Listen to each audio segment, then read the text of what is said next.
folks, and welcome to Women of Water Get Real Birth Summit, where we're looking at why and where women are leaking from the water career pipeline, how to stop those leaks and bring women back to water after they've left. And we're really looking at the entire career pipeline from the early stages of getting young girls interested in water and getting them into the majors, into water related majors, all the way through early career, mid career, late career, leadership, re-entry after people have left. And our guest here today is an amazing woman. Say that fascinating woman. She and I met and by the way, if you can't tell, normally I stand when I'm doing these interviews, but I've been standing doing lots of interviews and I'm sitting down for this because Pamela and I go way back. I met her when I was a contractor for University District of Columbia, which had just gotten back their water institute, and I helped them with that as the only HBCU with a Water Resources Research Institute. There's one in every state. This is ours for DC. It's not Howard, it's UDC. We're the only public university in the district. And so as we restarted that institute, one of the things we needed to do is a public outreach program. And so I planned out this program. Every single week we had people come to campus and talked about a different aspect of water in DC. And as part of that, Pamela Bingham, who at the time was working with NOAA, came to one of our sessions. She's also done tremendous work with the Girl Scouts, which is significant because today is, at the time that we are recording this, on Girl Scout Day, which is the anniversary of Girl Scouts. And so Pamela's going to tell us more about Girl Scouts and what she's done, particularly with Girl Scouts of color, and just understand what does it mean when your childhood experiences relate to water, how that shapes girls and women that go into water related fields. Pamela Bingham, welcome to the summit. Thank you for being here. Oh, so great to be here, and what a timely conversation, because we can't talk about water enough right now. People really do take water for granted, and now Americans in particular are starting to realize that water is not the civil right they thought it was. Yes. And so we actually we scheduled this interview an hour ago, and Pamela and I have just been talking the whole time. It's like, we ought to actually turn this off. Start recording. But you were telling me about your formative experiences related to water and where you are right now, and you have a map sitting behind you if we need to illustrate. By the way, she's got all this stuff behind her because she's been doing a lot of virtual Girl Scout and other educational programs, so she's got plenty of props. So tell us a little bit about how you got started. That's how we're asking everybody to get started, but your stuff really goes back to childhood, right? It does. And I don't think I realized it at the time. There are so many things I realize now from my childhood experience that everyone did not experience as I'm talking to people. So I am a native of Jackson, Mississippi. I have literally been there the last 2 weeks, dealing with family stuff and also working and trying to help encourage, empower, inform people who are organizing around water. Two different sides of water. They're organizing around flooding as an environmental justice issue, because there are people in neighborhoods who are being consciously flooded to keep other people in neighborhoods from being flooded. So there was a Defending Mississippi Democracy conference about environmental justice and water rights. The state legislature had proposed a takeover of the Jackson water system and putting them into a water district with suburbs who are much more affluent now. Jackson is now a donut hole. The inner city is the hole, and the suburbs have all the money. when I was growing up, the suburbs were little places you drove through. I mean, they weren't suburbs, they were little towns around Jackson that were very rural.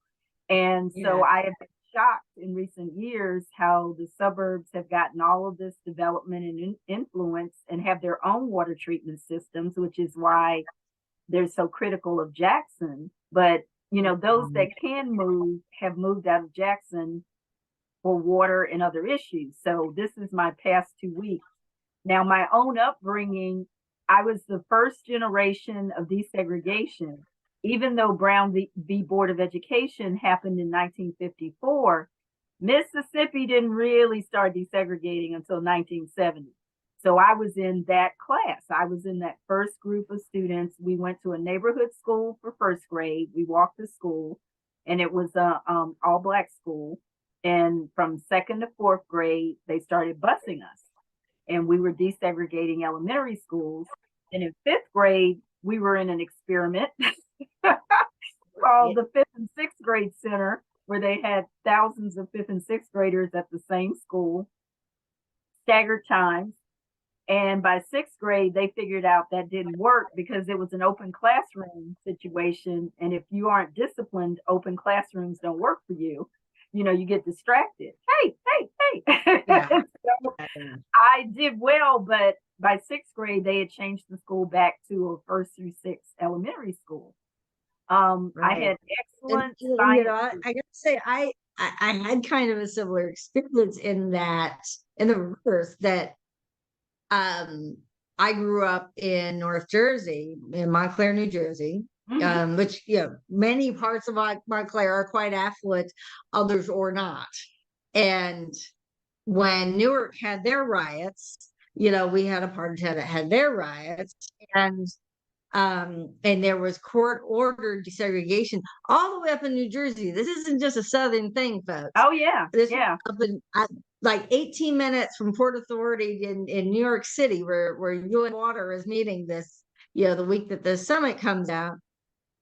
And we had this desegregation plan that involved splitting up the schools. It's gifted and talented. It wasn't required busing. It was developing programs that would encourage people to go to different schools, right? And so Matt Hebron on the white side of town had all the math and science, but Glenfield, where I went to school, was English and liberal arts and all the arts programs. And it was also closer to where I lived, and so I could walk there.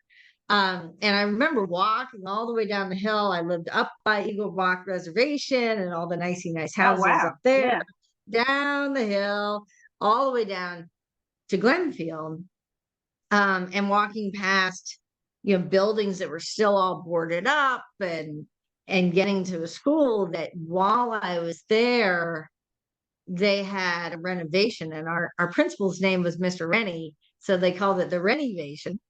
And we only had half the school I think we had the whole school in sixth grade. And then in seventh grade, they were renovating one half, and eighth grade, the other half. And we had like one-way hallways and upstairs stairs and downstairs stairs. And if you had a class here and a class here, and you were on the wrong side, you might have to go all the way over to an upstairs stairs. So you go all the way around to get to that class, and like running to get to class because we were working on redoing the other part of the building.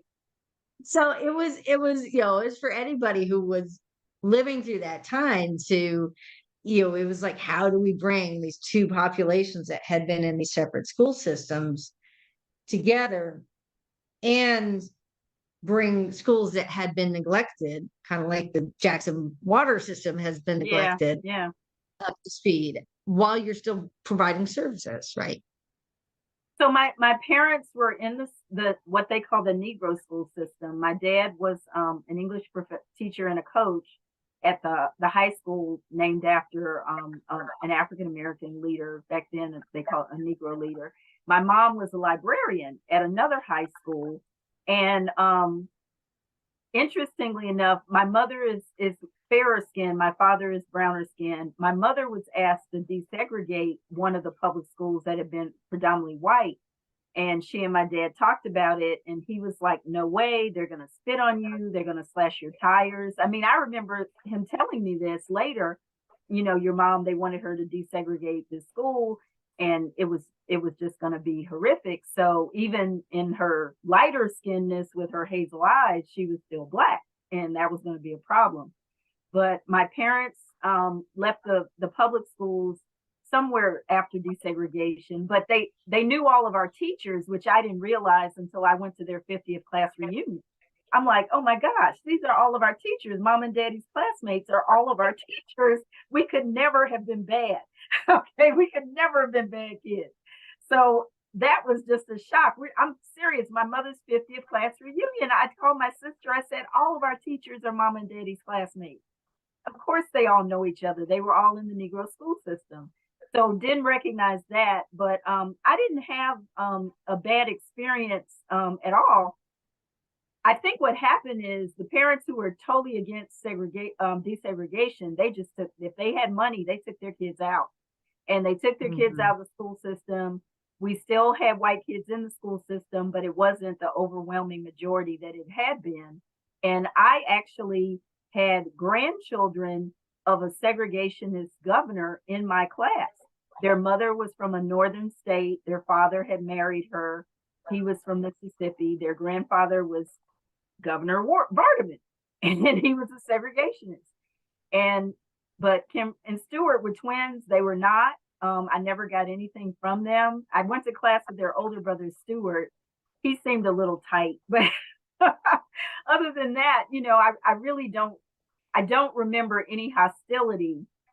I do remember discrimination, which happened later because I was what you would call a smart kid. I was really into academics, and I excelled, and I was social. And later on, I started being deprived of things because they didn't want the first Black valedictorian, for example.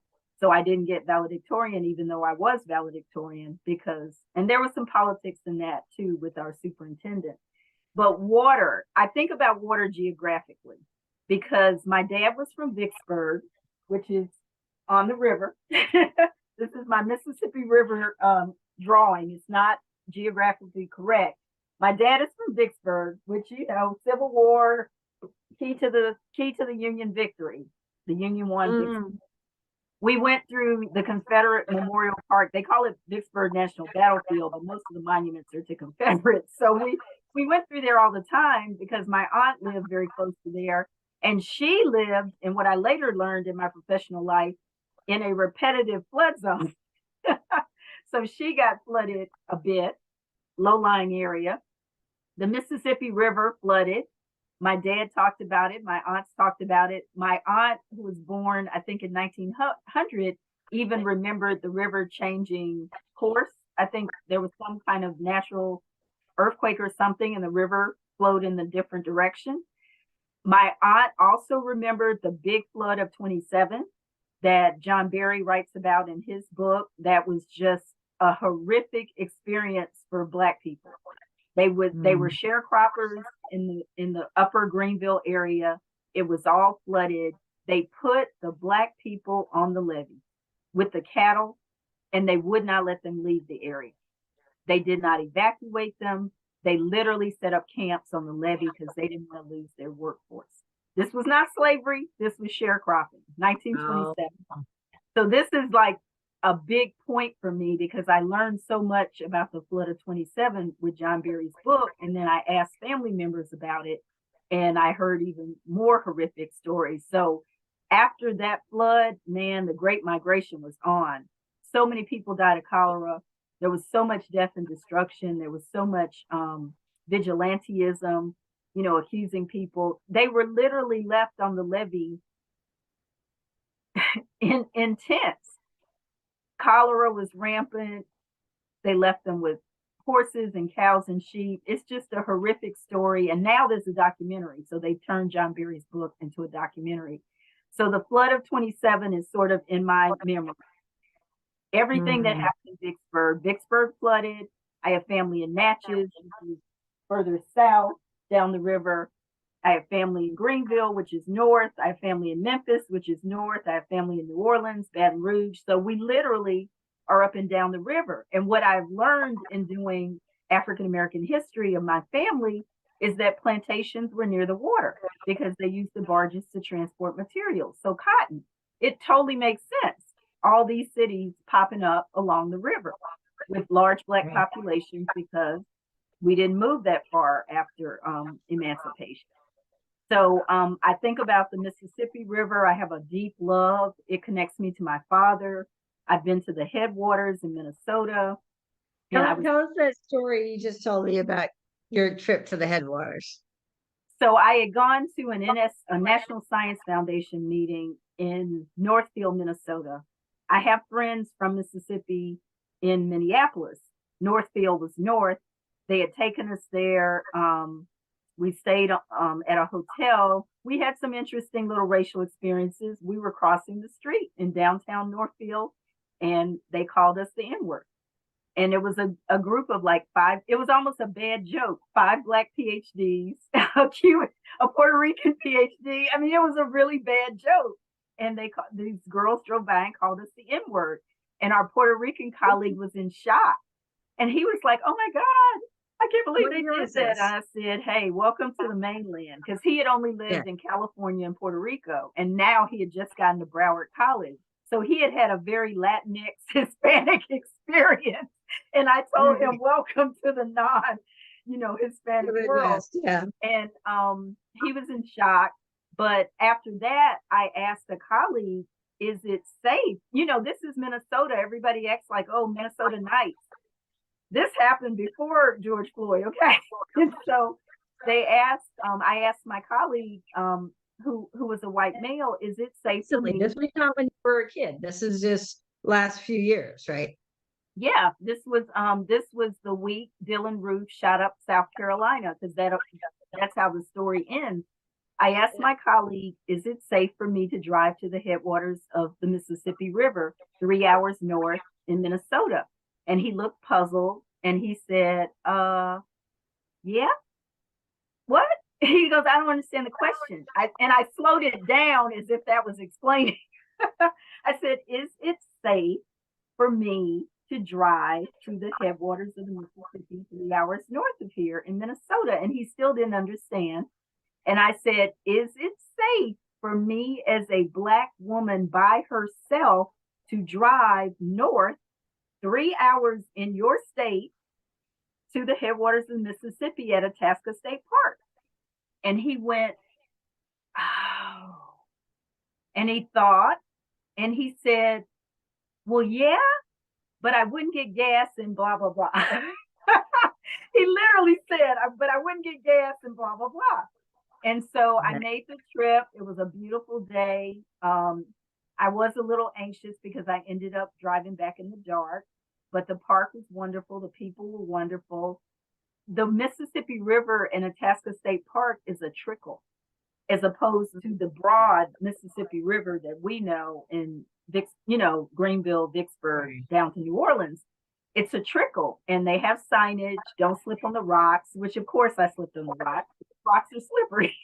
So, we've all taken off our shoes. There are all these people. We're all there to cross the Mississippi. I have this shirt. I crossed the Mississippi River in Minnesota at Itasca State Park. And I read all the information. I learned about the Great Mississippi River Road Project, which I had never understood. I've seen the signage, but it didn't make sense to me. It goes all the way from New Orleans up to Minnesota.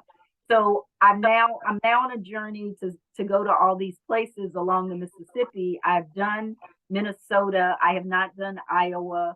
I've done Missouri, St. Louis. I've done Tennessee. I've done all these places in Mississippi. And so a person I just met in Minnesota, she's interested in doing it as a cruise. So we're having that discussion. There is a Great Mississippi Cruise.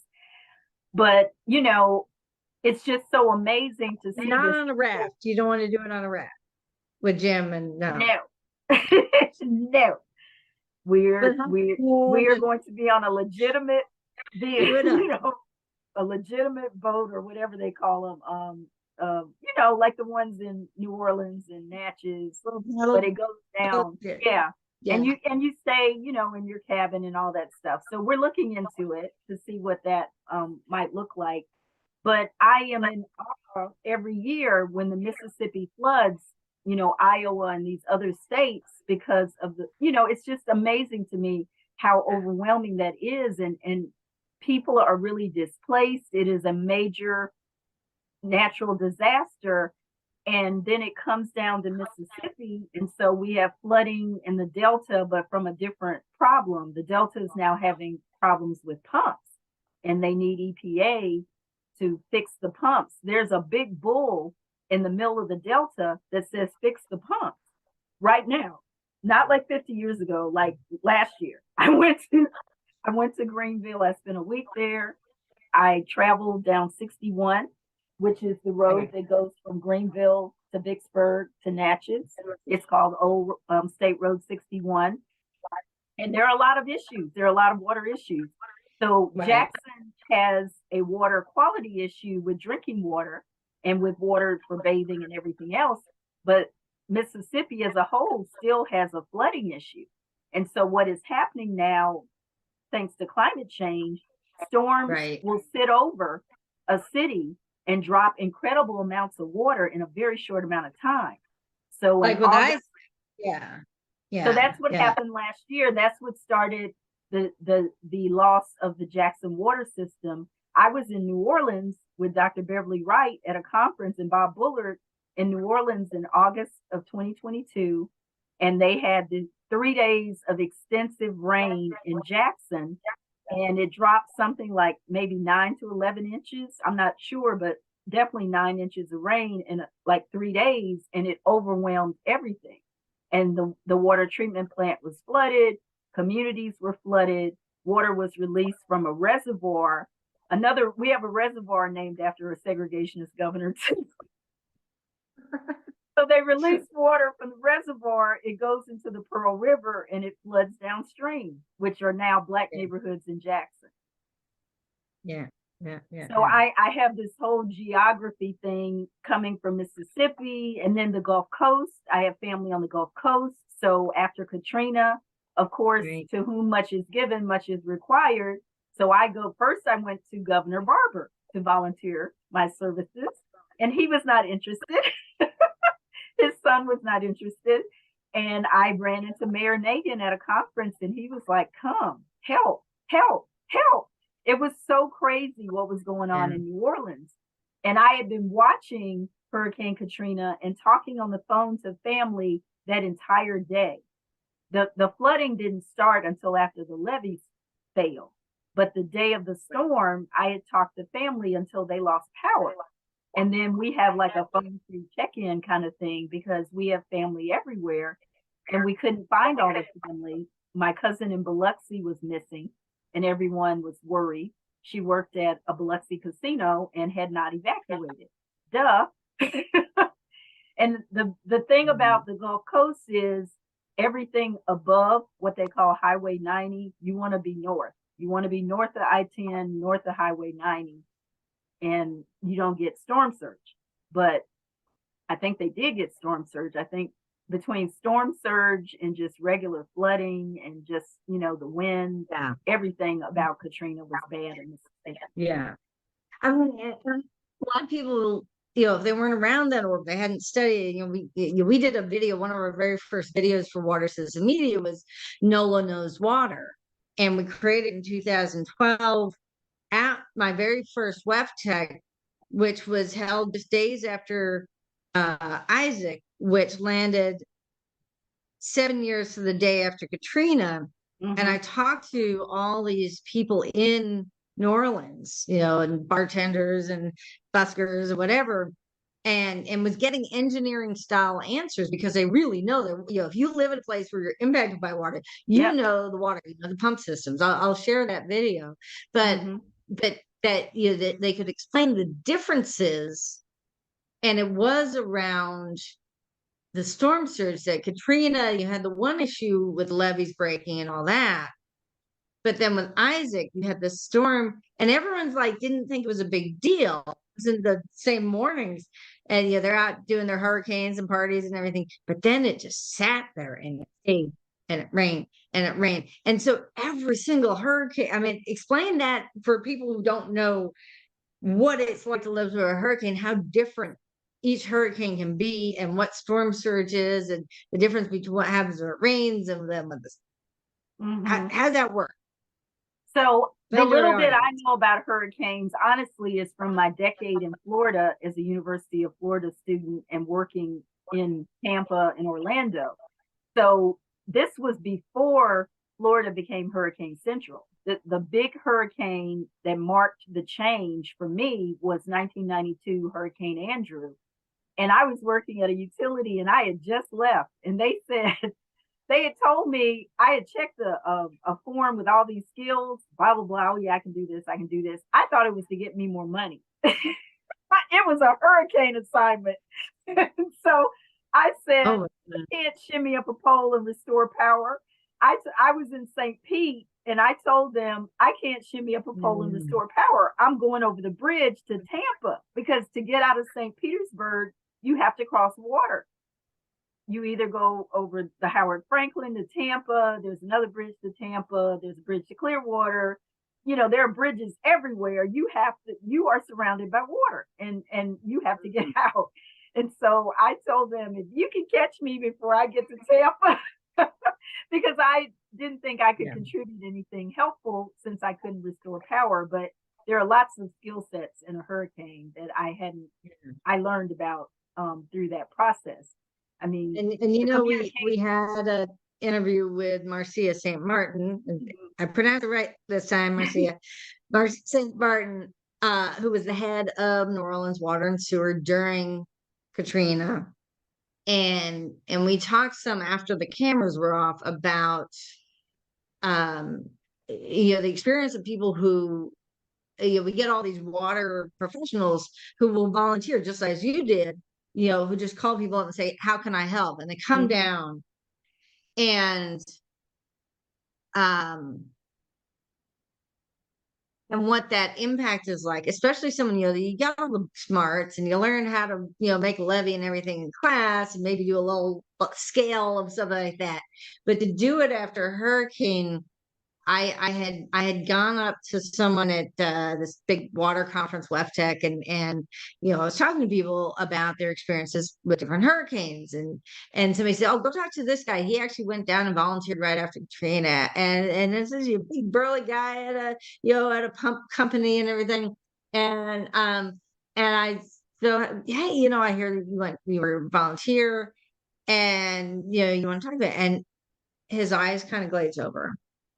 And he's like, I can't talk. And I went over to the stormwater booth where FEMA had set up.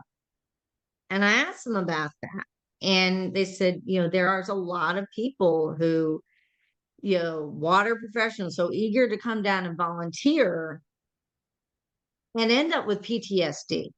And that they say that it's like being in a war zone. And they actually had people at New Orleans who, like, when the bodies were floating down the river, they ended up at the plant. And yeah, there's a lot of water. So New Orleans, of course, is also unique because it is a bowl and it collects water. And then I'm putting this in quotes. Smart people built the Mississippi River Gulf outlet, which some people feel brings more water into the city. So we have a lot of engineering questions about New Orleans, but when the pumps fail, that's it. And there are pumps in Vicksburg as well. I think there are pumps in Natchez, but when the pumps fail, it's just water everywhere. And yes, people drown. One of the other things that's so I probably went to over 300 charrettes. I went to conferences in fall of 2005. I went to something in spring of 2006, and then I moved there in June of 2006, and I stayed until January 2008. And hearing people's stories day after day after day. So I wasn't in the immediate aftermath, but I talked to those folks, and it is traumatizing. Children, adults, seniors, bloated bodies, that whole thing with the Superdome. Personally, I don't think I could ever go in the Superdome again. And a lot of Blacks can't swim because in segregation, we didn't have pools. so that was one of the problems with the Navy. I talked to some Navy people about recruiting, and they're like, we have a challenge with a lot of Black. Yeah, I guess over a certain age. I think now it's more equalized, but if you're of a certain age, you probably didn't learn to swim. And then, you're going into the Navy and you have to be able to swim. So there were all these drownings. There were all these bloated bodies. There was all this trauma. And then the trauma for me was listening to widowed women whose their husbands had worked their entire careers to have this house, and their house was probably paid for, and this nasty storm had come in and destroyed it, and these insurance companies are telling them they're not going to be able to rebuild because wind did this, water did this. Your policy is for water, but wind did it. Your policy is for wind, but water did it. It's just the worst thing in the world to have to be FEMA in that situation and do that paperwork. And then nobody talks about the rates. Now, as a woman, safety is always an issue. So you're now on a rooftop with your neighbors, or you're in an attic with your neighbors. People got raped, and nobody talks about that. When people were trying to get help, they got raped. After the storm, I met a student who wasn't living with her own family. She wanted to graduate high school in New Orleans. She was living with friends, and she didn't even have a key to the house she was staying in until everybody got home at 6 o'clock. So when the school got out early for like a half day, she had nowhere to go. I mean, that kind of stuff is traumatizing. And there were young girls who were approached to be prostitutes in exchange for survival. It was almost like, okay, I'll buy you groceries, but you have to do this. Nobody talks about any of that stuff. And all of that happened. And everything in the Superdome. And that wasn't just Superdome, it was also in the convention center, which is where the Water Environment Federation has their conference every 2 years. They go back and forth between Chicago, largest water conference in the US, back and forth between Chicago and there. And that was, part of my point is they're having this conference, and it's like just a few years ago, like that was one of the shelters, and it was a place that the people who were left behind primarily were locked in. Yeah. And bad things happen. Bad things happen. Yeah. I can't even imagine any of it. And I've talked to people who were in the Superdome. I haven't talked to as many people in the convention center, but the convention center is really low and it's really close to the river. So you had to know they were isolated, and it was just survival of the fittest. I in August, around the time, I do feel PTSD. God forbid there's a hurricane warning anywhere in the Gulf, I feel PTSD. Oh, and by the way, the simulation for the hurricane that hit New Orleans and Mississippi, the simulation in 2004 was Hurricane Pam. Named after you. Okay. I had nothing to do with it, but I kept thinking, if I knew about New Orleans, how did our president not understand New Orleans? I am not an elected official, and I was really upset that I knew more about what could happen. And we all knew that scenario was a possibility. The Weather Channel had done, it could happen to you, There have been multiple simulations, tabletop exercises. American Society of Civil Engineers had done stuff. I'm sure the Corps had done stuff. So I was really upset. Like, how do you not understand this? And, great job, Brownie. In grad school, I remember studying about, the vulnerability of being in that bowl. And,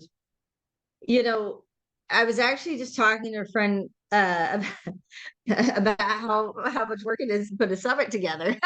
And she has a son who's an engineer and had an interest in going to Washington and like teaching, as someone who's actually been hands-on, who's actually been on the ground. You and I have been on the ground, and we've also had that experience as planners, outreach people who speak to people. And I think one of the things that's dangerous right now in the industry is you have the engineers, you've got these specialists in outreach that are kind of separated from the engineers. Oh, we'll go do the meetings, you stay there. You need the engineers in the room hearing those meetings face to face with people who lost their homes, who have experienced the impact, so that they know what to put in the design of the plant, of the levees and whatnot.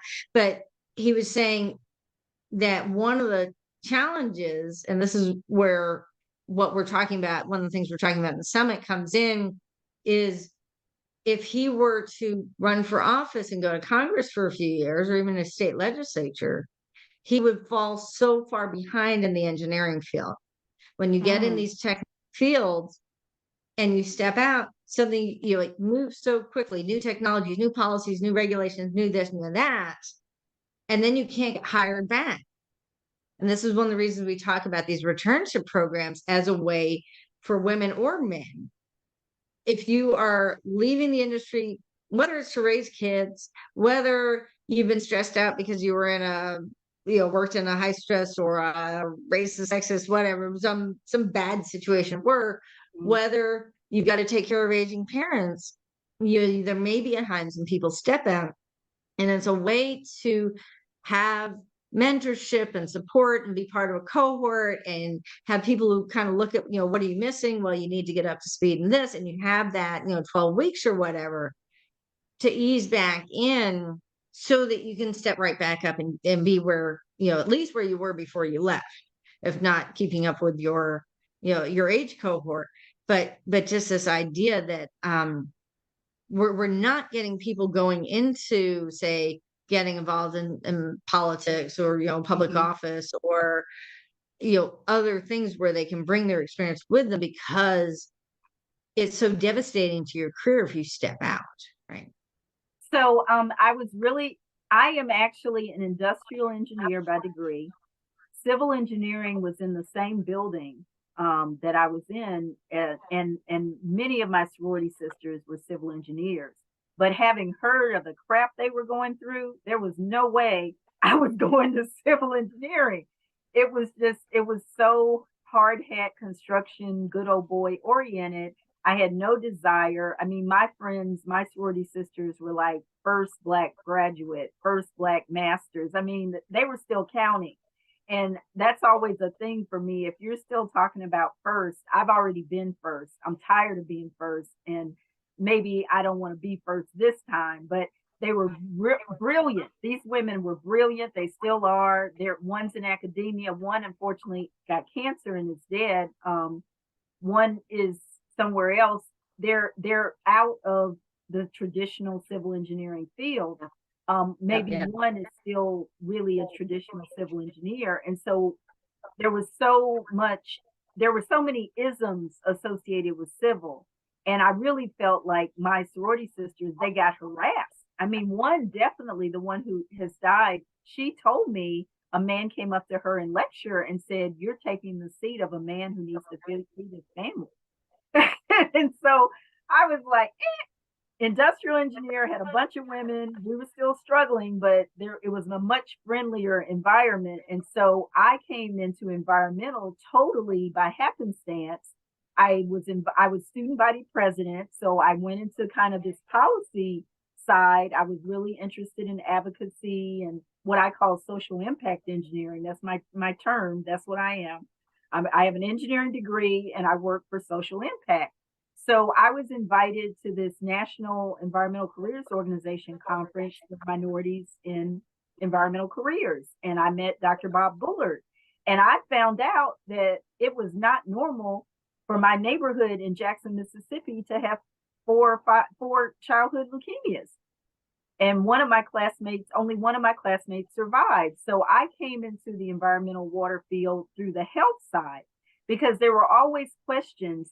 In our neighborhood, we actually had children who drowned in open culverts when the water was really rushing with a fast pace. We had open culverts in some of our backyards, and one of my friend's little brother was swept away moments after I left. I ran home because the rain was coming, and that evening he was swept away. We don't know how he fell in. We don't know what happened. And it was traumatizing, and it happened 2, 3 more times. So that was another introduction. My mother was really afraid of water. She did not swim. A neighbor drowned across the street in a pool. A neighbor had a pool behind her house. The student was cutting through her backyard, and we don't know what happened, slipped into the pool and drowned. And my mother was behind the ambulance, which came on the street and parked in front of our house. And she almost had a heart attack. So we did try to take swimming lessons later, but we just didn't get there. So our Right. relationship with water, there was a lot of death involved with water. But what I wanted to say about civil engineering, it was never even it was never even offered as a career path for me. I didn't know what civils did. I had gone to summer camp at Jackson State and Georgia Tech. I was introduced to engineering and science careers. I had a role model at Georgia Tech. She was an industrial engineer, but I didn't know anything about civil. And then when I got to the building, we had civil and industrial and engineering administration in the same building. And, you know, civil was just a lot of hard hat construction kind of guys, and it was not friendly. But once I heard Dr. Bullard talk about environmental justice and how certain communities are more contaminated and how they have pesticides, we had these water issues. The land that we were built on was probably farmland when they let the houses be built. We probably had a leaking underground storage tank on the corner, and we lived downwind of the power plant. And they had a cooling pond that in segregation was only available for white Jackson residents. And in desegregation, rather than integrate, they fenced the pond, and it probably saved everybody's life. You know, because the fish were bigger because the cooling pond was warm. And we talked about right before we started recording that at my church, Charlie Bolden, who was the first black head of NASA, grew up in South Carolina, and had done a talk about Aquila and the Bee, the film series that we're doing, but he mentioned about how he and his brother had been part of like the only black swim team. That their town had the only black swim team, and that there were actually a number of black pools that would have swim teams, and then they all went away. And so right now in the news, you may have seen that Howard University has just started a swim team, and they actually won, what they like win nationals or something, right? And how significant that is, that none of the historically black colleges and universities have had swim teams, that that just kind of perpetuated from areas that didn't have pools in black neighborhoods, and pools that they were available, blacks weren't allowed there. And then even when they were allowed, there was that, there's so much fear around swimming in the water. And so, it might seem like, yay, first HBCU to have a black swim team and they won nationals, isn't that nice? It's like, no, this is like major historic significance when you understand the role of water infrastructure in black neighborhoods, of still having unsafe infrastructure, places where you can die. And I mean, the Howard swim team. So when I worked at Howard, I had a student who had to take swimming because she was a biology major. So they did require biology majors to take swimming. I don't know if they were all pre-med or what that decision making was, but I know there was a requirement, and she couldn't get into a swim class. So I helped her get an adjustment by taking a class at the local Y. I said, oh, well, I'm sure you can take a class at the Y and they'll make this an equivalency. And that's how we did it. But I'm also sure that Howard has a diversity of students, and the swim team students may be from the Caribbean. They may not be African American. They may be from the Caribbean. They may be from other places where people actually do swim who are black. That's my first thought, because all of my West Indian friends at the University of Florida swam. And we had that conversation. It may be that they had a swim team, because I looked up the story, and maybe they had a swim team, but it was underfunded, Oh, I'm and sure. horrible facilities and Yeah. not well coached, and it was kind of, and that that's They one of didn't the have an alums. Olympic pool. Yeah, that Yeah. some of the alumni were saying you should just eliminate the program if you're not going to take it seriously. And so they Hmm. said to this alum, why don't you coach? And that Right. they suddenly had someone who took swimming seriously, Yeah. and suddenly they took off, and they were winning. My freshman roommate at the University of Florida swam, and that was my first exposure to going to swim meets because I had never been to a swim meet. And we lived across from the fabulous facility with the Olympic sized pool, Yeah. which also is named after segregation, the O'Connell Center. And he had been a segregationist Florida governor. And I went to swim meets with her, and I saw the Olympian. Oh, her name is Macaulay, maybe.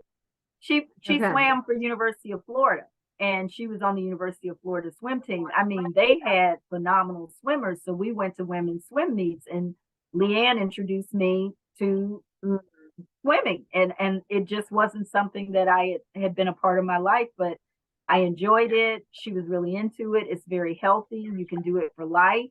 It will keep Yeah. you, it's good for your health, and so it's something that I've wanted to do. But again, coming from a place where my mother feared water, my father did not fear water, but he did not. If he swam, I never knew. So it's just different. It's just different based on your exposure, and then there's the country club thing. So in Jackson, maybe one black family belonged to the Jackson Country Club, and he goes to my church. So maybe his kids swam, but I didn't, and actually we had a Girl Scout friend who had a pool. So we did have pool parties, but I didn't really know how to swim. She knew how to swim, and she Right, went to right, right. Spelman. So the Girl Scouting thing, that's where the water comes back because we're going to camp. We went to day camp. We went to overnight camp. We went to sleepaway camp. I even went to camp in a tree house, which was great. And I had a lot of water experiences at camp, even though I did not swim. So, and what I teach my Girl Scouts, my first lesson is water is life. Um, I'd make them say it. I have them carry around big multi-liter containers of water while we're meeting to show them how heavy water is.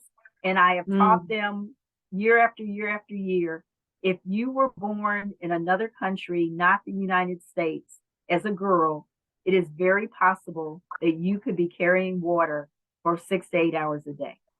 And they are shocked.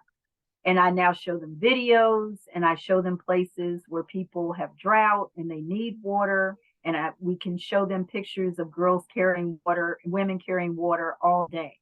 I said, you're in America and you don't have that experience. But now we're having some other experiences with water and Right. drinking water. Well, and, So and of just course, we imagine, do have places around the country, and yeah, I've shown yeah, you, yeah, yeah, yeah. Just Navajo imagine, Nation, Appalachia, where people are actually carrying water. right? And when COVID hit, those were hot spots because if you can't keep your hands washed and keep everything sanitized, you get COVID very quickly. If you get sick and suddenly you can't get out to the latrine or you can't get out to the pump to stay hydrated, chances are you're going to die very quickly with COVID without water in your house. Yep, yep, yep. We have really taken water for granted as Americans, and that will not, well, and I should say as some of us, because I'm sure you were aware, I was aware that the West has been going through water wars for a minute. I mean, Native Mm. Americans, farmers, large cities, Los Angeles, Phoenix. I went to Phoenix and I told my friend immediately, he had a single lane pool. I told him, nothing about anything here is sustainable. This is madness. Why are all these people living here with golf courses? Why? And, even though they didn't all have grass, there are all these golf course communities, and there's, people have these single pools. It's Phoenix, it's a desert, and you're taking water from somebody to have this whole city.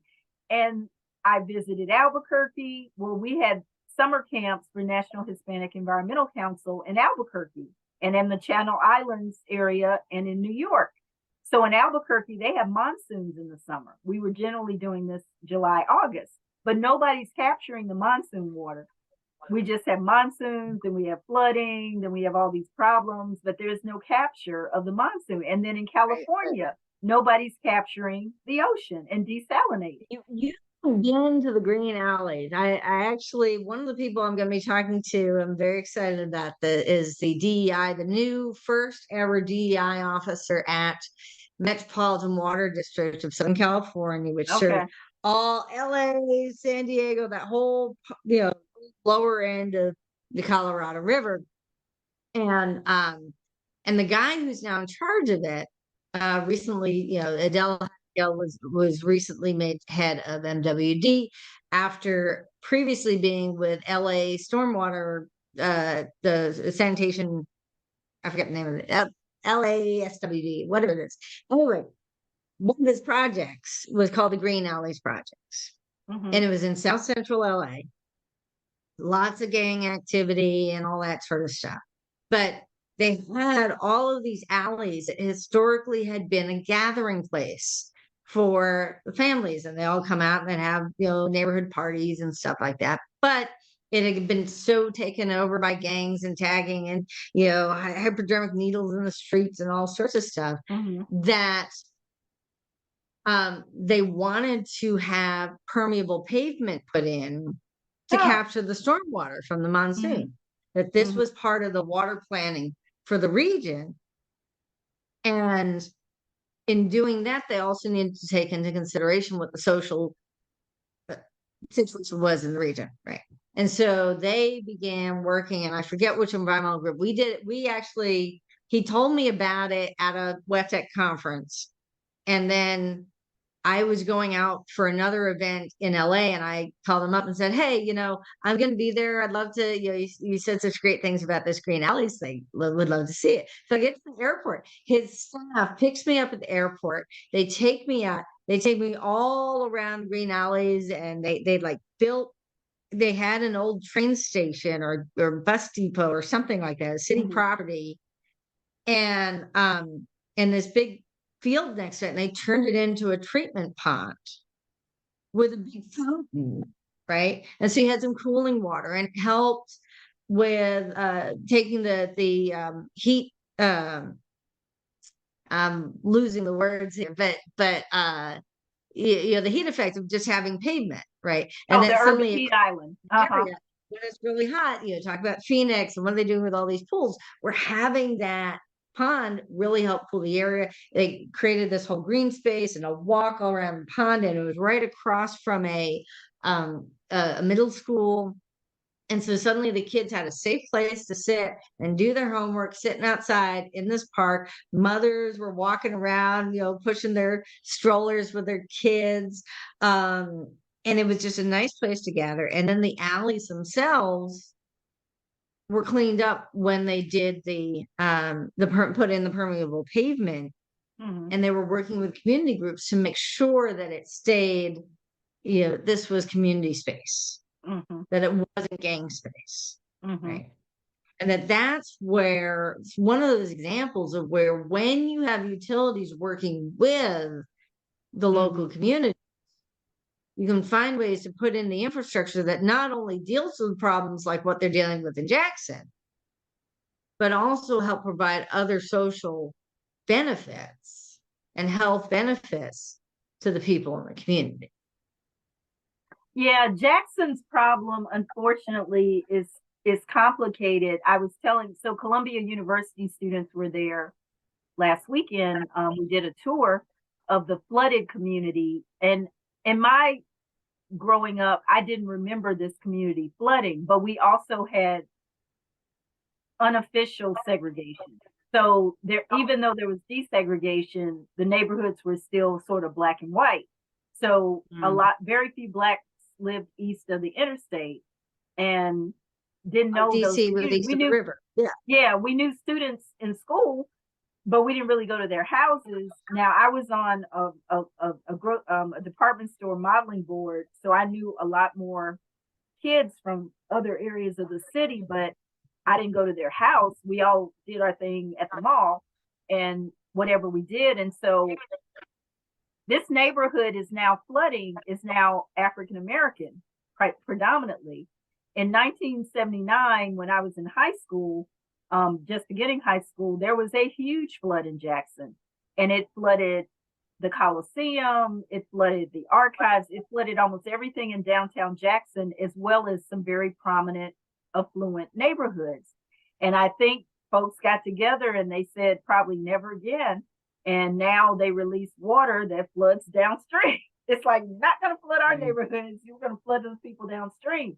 So this is a very conscious decision by a board that moderates the amount of water in the reservoir, releasing water into the Pearl River, which then flows downstream.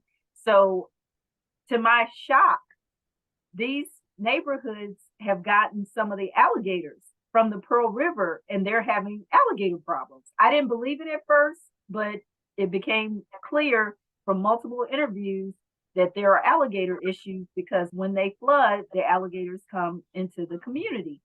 So this is a man-made issue. And I looked at the board that oversees the reservoir, and I didn't see, I saw one person who might be a person of color. It's like, and they're all male, not one woman. Not one woman, Kat, not one.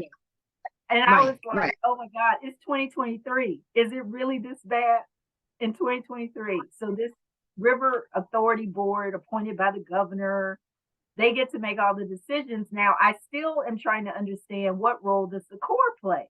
Because the Corps oversees the Mississippi River, and the Pearl River comes off of the Mississippi River, and then these creeks come off of the Pearl. But it's all part of the tributary system. So I have a lot of questions. And things have changed so much since I moved away. I'm just trying to understand who is the authority, who gets to make the decision, who would you even appeal the decision to? We talked to business owners who had repetitive flooding. They did not know about this board.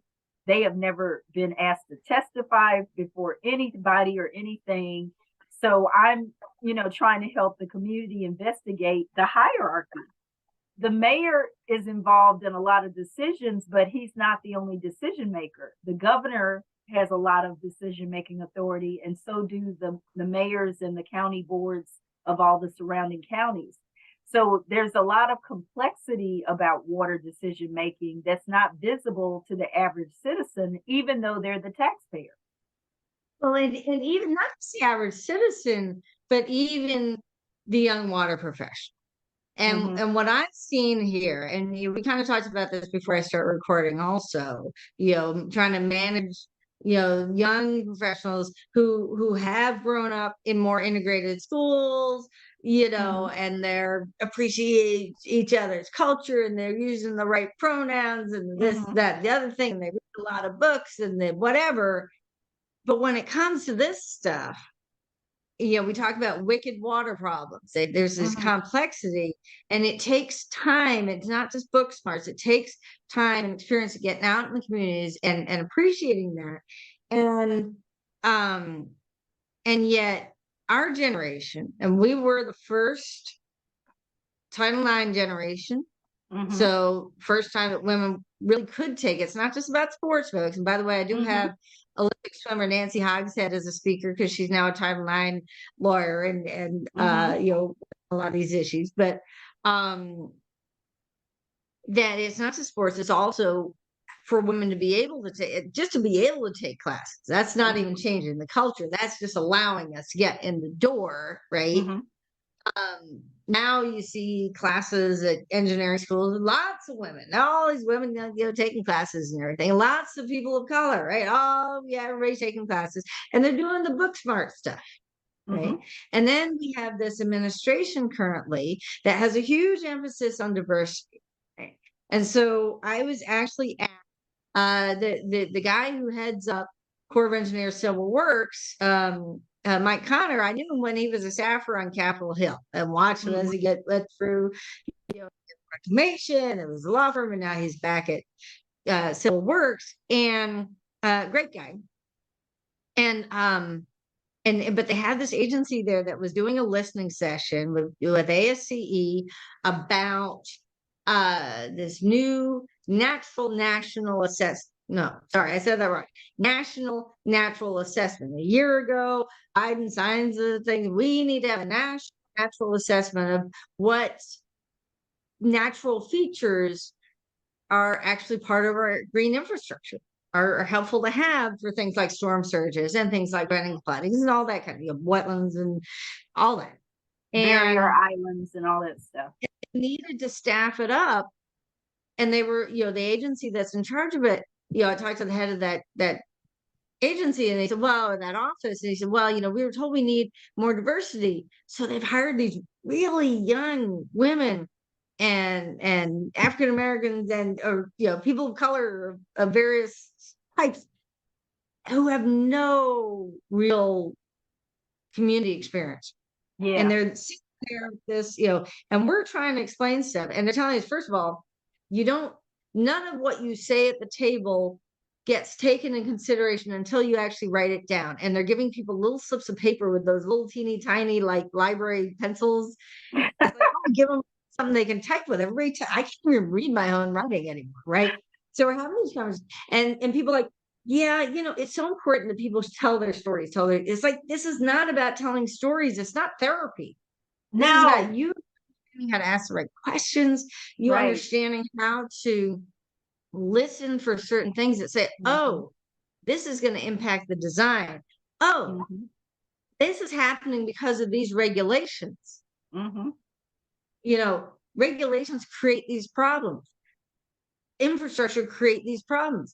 They didn't have alligators there just because they felt like walking through the neighborhood. It happened because of where the water was directed, right? And you wouldn't know that if you were just there. Okay, everybody tell your story. Oh, yay! Thank you for sharing your story. Okay, I'm going to go back to my little office, at the White House now. And it's like, we need to have women like us in those conversations who have actually been there. And unfortunately, we're talking about this pipeline that if you step away, whether it's, me taking some time for cancer, whether it's you taking some time to take care of your mom, whether it's, didn't even get to those stories, but, that there are times when women who have the right training, that have the right experience, are stepping away. And, it's very hard to get a job again in engineering and science if you step away for any reason. Yep. We're certainly not there at the table. You've got the policy people there, you've got the lawyers there, but the people with technical experience and on the ground experience are not getting hired. A lot of the hiring managers are younger. And it's almost like they don't get it, just how urgent what we're doing is. It's not about, family leave is important, taking care of your kids is important. All these things are important. But what we're doing at work is also really important. I know you've had some I remember this ASCE consulting brochure that I used to give out when I do these ASCE kind of career days. And it had these different paths. So when I came through engineering, my professors were not appreciative of my interest in policy at all. And I was actually told, you should go to political science. That is a far departure from engineering. Oh, well, maybe you should go major in business or political science. And I was like, I don't want to major in business or political science. I want to get my engineering degree, but I want to be responsive to the community. And it was just the intersectionality that we're now dealing with was a foreign concept. When I was in college, women had only been in my college for 40 years.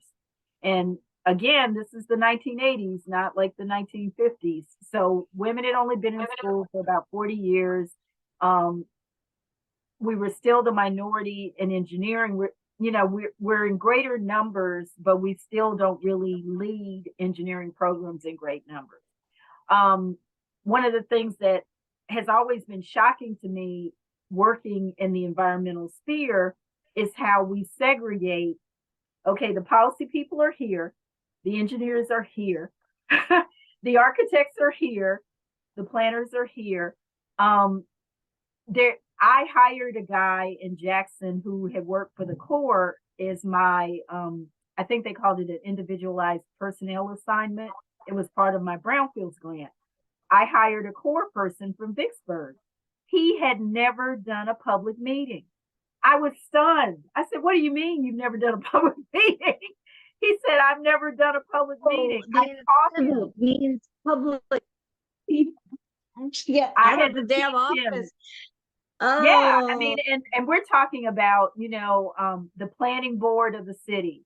The city didn't have an environmental manager. The city had solid waste for garbage. She managed the contract, and they had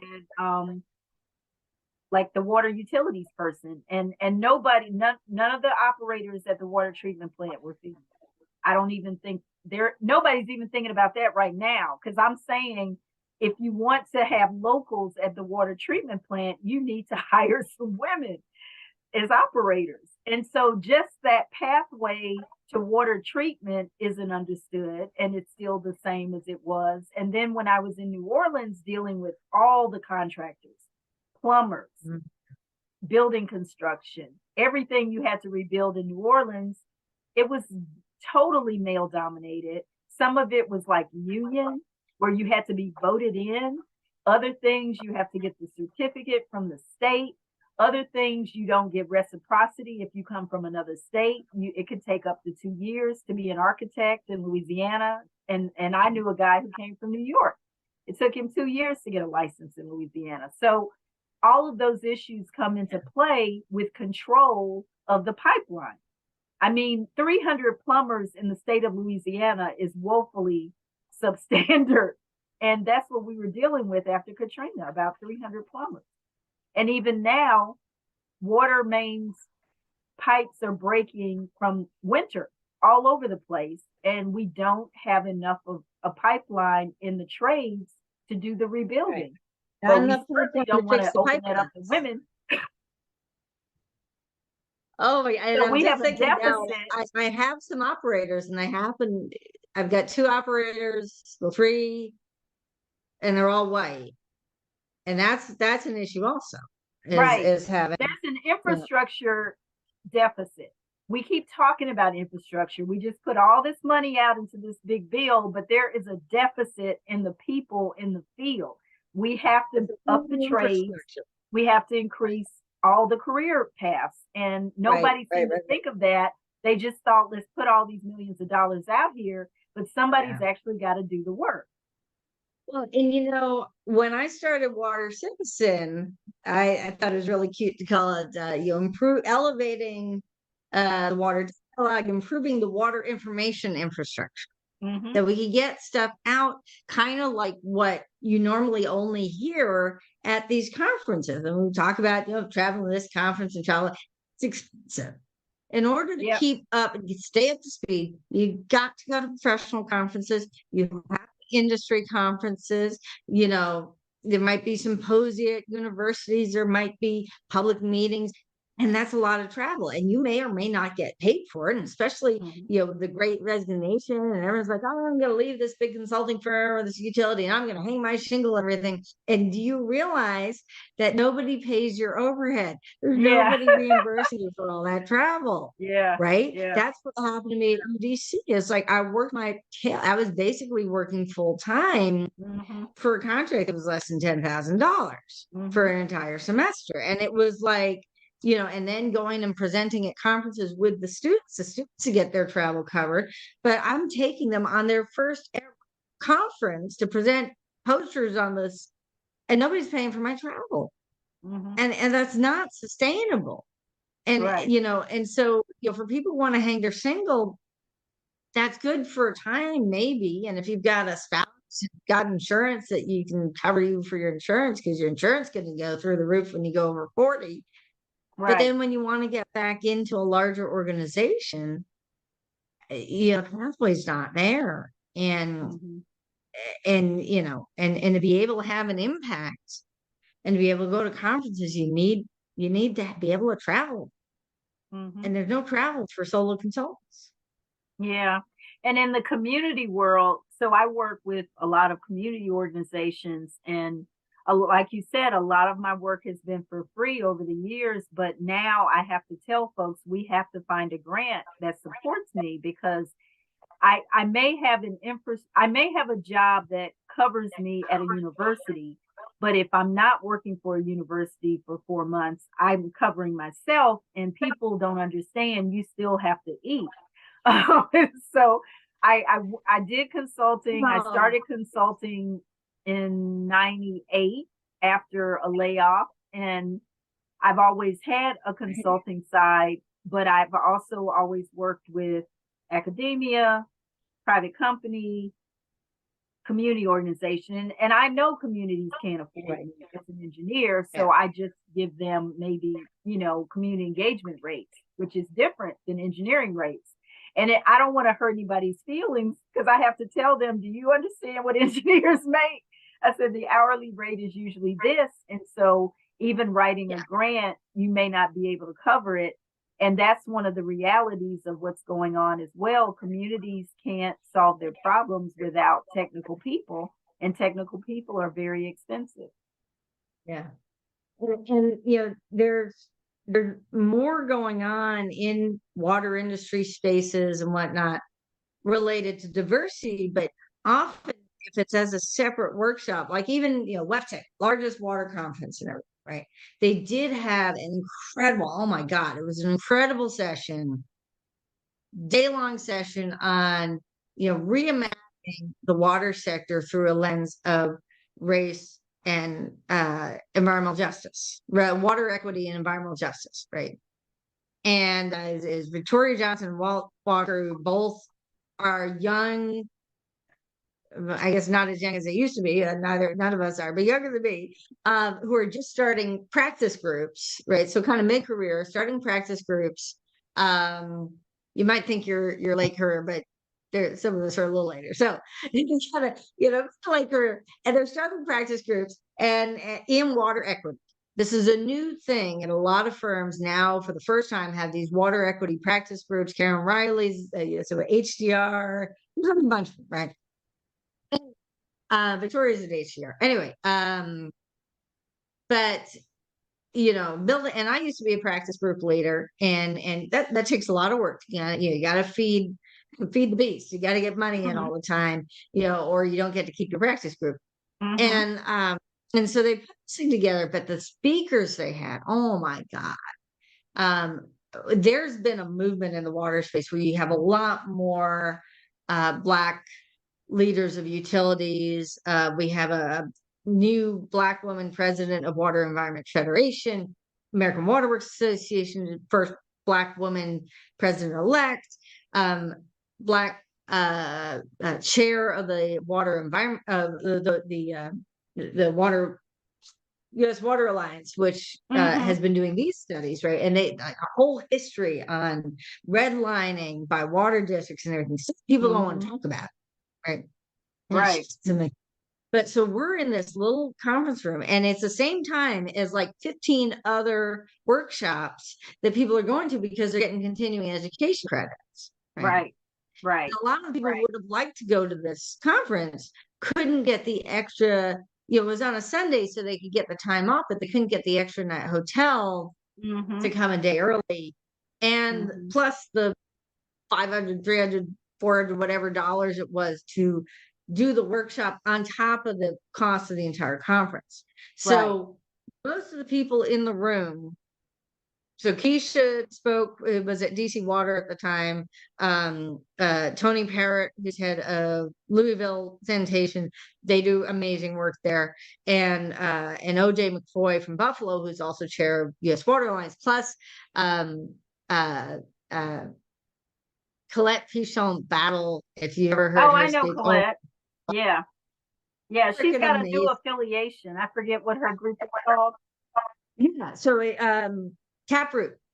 Yeah. So she created this group out of Katrina because if you guys ever get to hear her speak, I've now heard her twice, once at River Rally and once at this little workshop, as a trial attorney. So amazing oratory, rhetoric skills, this quietly just pulls you in and then stabs you in the heart. It's just like, oh my God, what have I just sat through? But in a brilliant way, right? Mm-hmm. But just really getting to the heart of what's really going on in a Right. very elegant way. And she started this because as a trial attorney, very successful and everything, she looked at Katrina and she saw women who looked like her on the Mm-hmm. rooftops, women who Yeah. looked like her in the Superdome, right? Yeah. And that's when she started this, and she hires black on contractors. It's all about from the community, not having these white savior Yeah. nonprofits who get large grants to use to pay their staff so they can help these poor black people, right? Yeah. Yeah. And That's a significant issue. I was talking to a colleague yesterday at Race Forward about this idea of green intermediaries who get millions and millions of dollars, and then the community gets, pennies in comparison to what they've been funded. They get, overhead support, and then $10 million trickles down into 150, $150,000 grants. And I'm like, what happened to the 8 million? So there's some stuff right now on the street from EPA and DOE and DOT that we hope right, will be helpful. But like you said, the whole time I was in New Orleans, and let me do full disclosure, the end of my New Orleans time was with the Clinton Climate Initiative, and I was getting a lot of pushback from the community groups who are like, where is the money? And I was like, right, I right. don't know. I am a very low Yeah. hanging fruit person. And then when I started asking where is the money, I got some pushback, and that's a whole nother discussion. We need a whole nother set of hours. But I and yeah. that came up just at this National Natural Assessment. I was at the table where they were talking about equity issues, and there are people there from groups that are working with, primarily Black, minority, whatever the right term du jour is, groups, and saying, we need money, and the feds are just like throw their hands. Oh well, we're the federal government. We don't have any money. It's like, shit. Oh yeah. It's like find a way. That's what I was saying. Like we're just starting to have these discussions, I think, about water quality that have been going on in the western states. My mom, by the way, my mom and dad went to the University of Denver.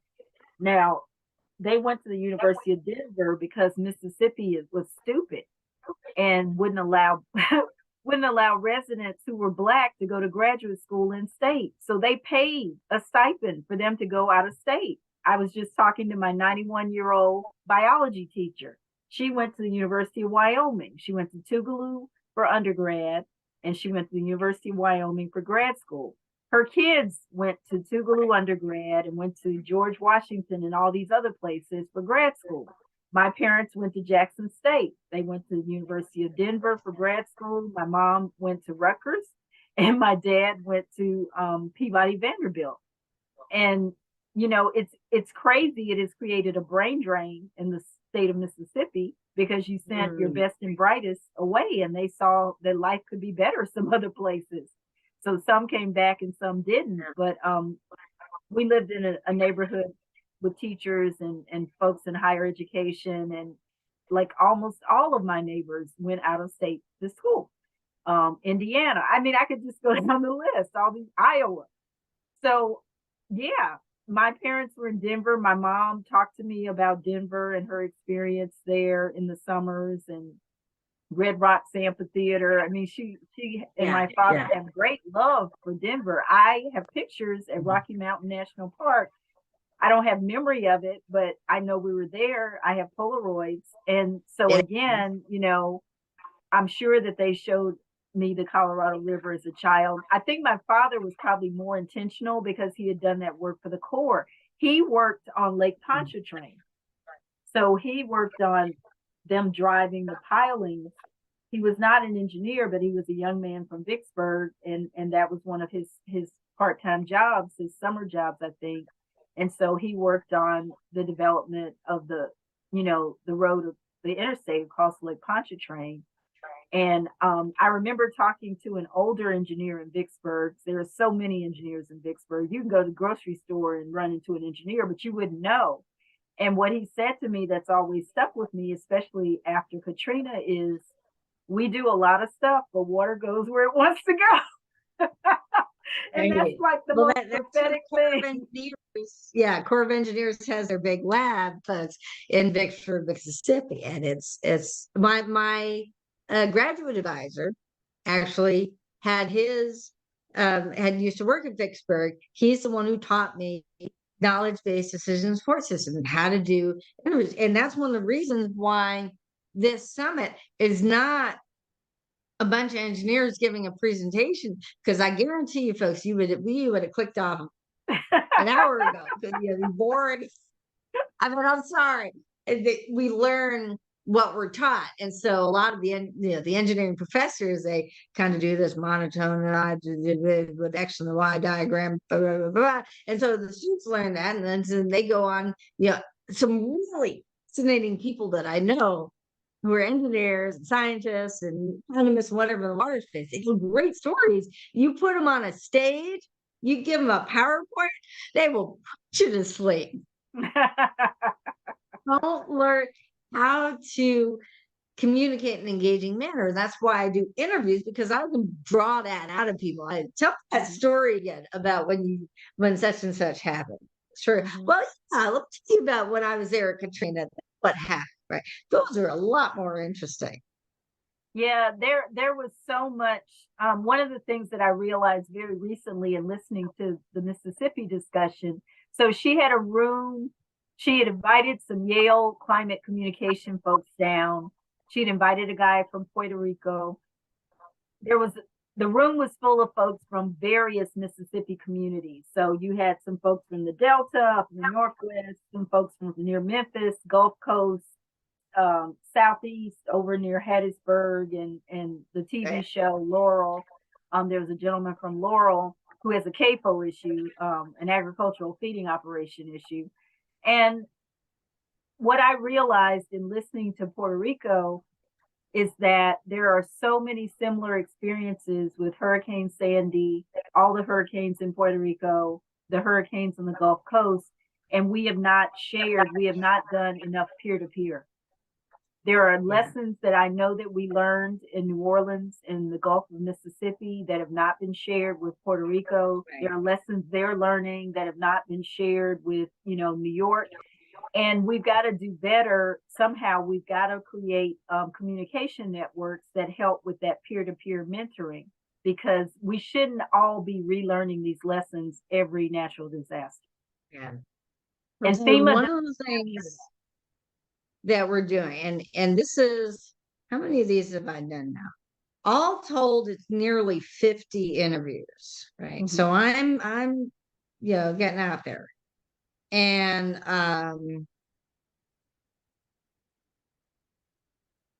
okay. And talking about, sorry, I just heard another speaker. I'm talking to folks, and so everyone who speaks, you're gonna get the all access pass. So everybody can watch this for free. We want to get this out to as many people as possible, right? And we're gonna do it twice. So you got all these like 50 interviews, like 10 per day. So obviously people can't sit at the computer every day.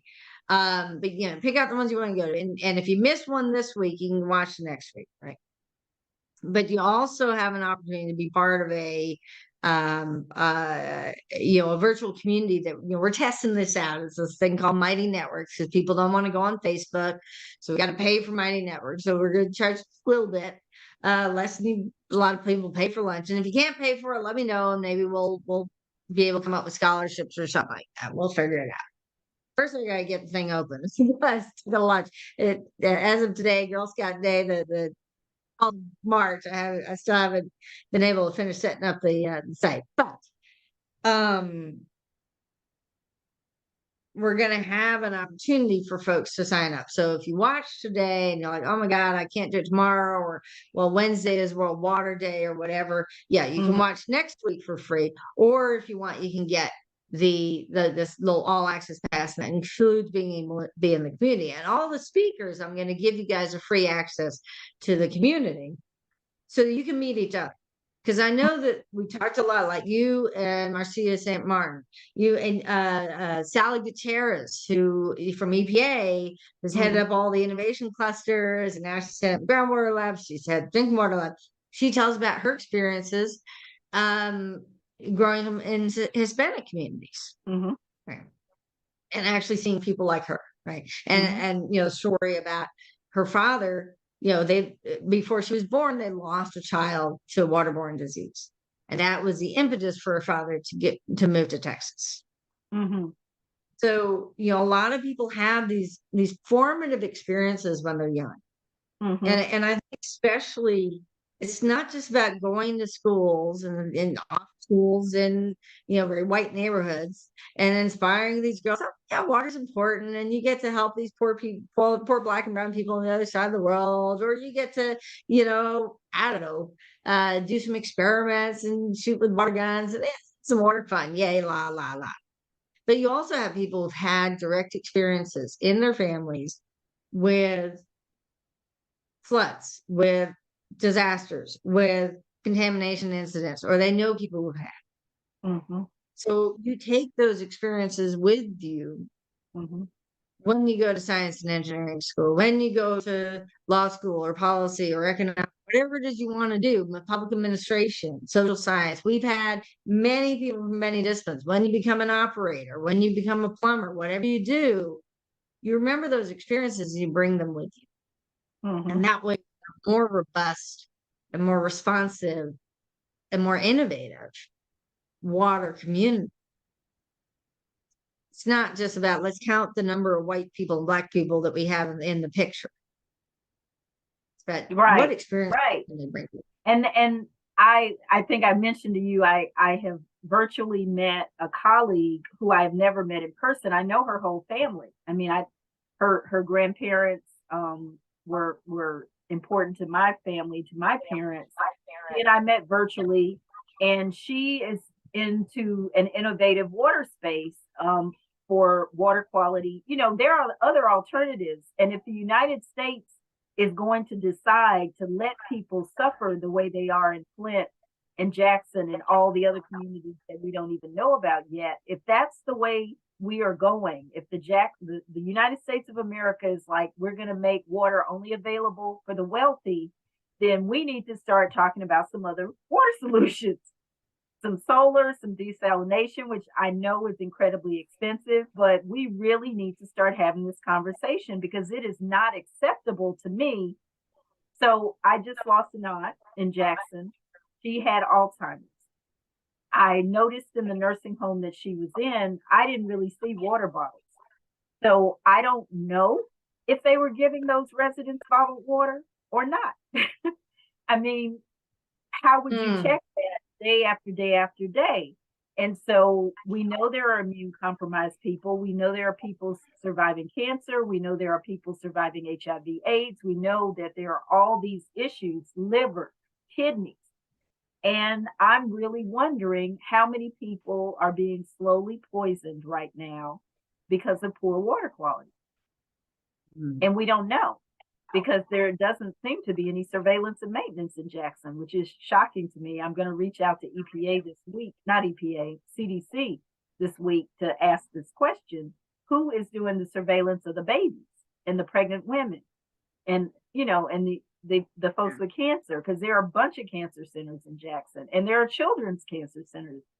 So I have a lot of questions about where we're going, and just passing a big infrastructure bill is not the solution in and of itself. So what direction are we going? Are we going to guarantee water for everyone or not? And that's where I'm thinking, I'm trying to train up water and clean, safe, reliable water and protection from floods, which is also another part of the stormwater side. Yeah. So, I hope that this summit is a beginning, not an end. That this summit gets people talking, gets people thinking, gets people asking questions, and coming together in community and and hopefully, please, if you're watching this, keep typing in the chat, because this is um all of our speakers are able to actually see your comments. It's not some conference where you type in the chat and then somebody who's reading, some staffer reads to the chat and then they cherry pick which questions they want to ask the speaker. Right? We see that in a lot of conferences.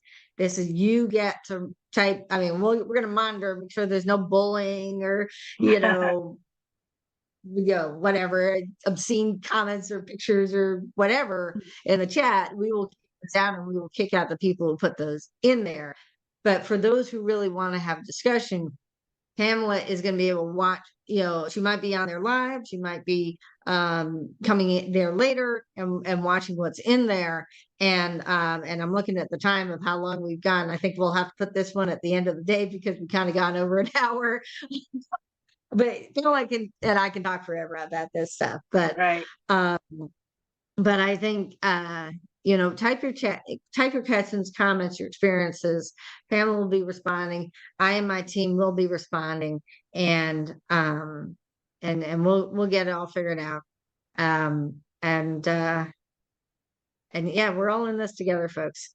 So that we are. Water is life. I mean, it's right. just that thing. Yeah. Yep. So, yeah. So let's keep working together on this, and if we can join us in the in the power pack. And I think what I'm going to do is not only give them all access to this, but also all access to a summit we did in COVID called the Water and COVID-19, Your Home and Health. The platform that we put it on, it got taken down. So I've got to move it onto this Hay Summit platform. But we had like over 30 water and health and community experts. We had water on the homeless. We had, Hispanic, Black, Native American issues. Right.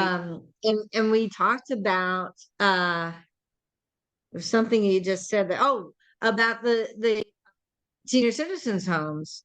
There's a woman who was in a startup incubator or she was part of the same community. She was part of the more advanced level that actually got money. I was part of the little part that just got training, right?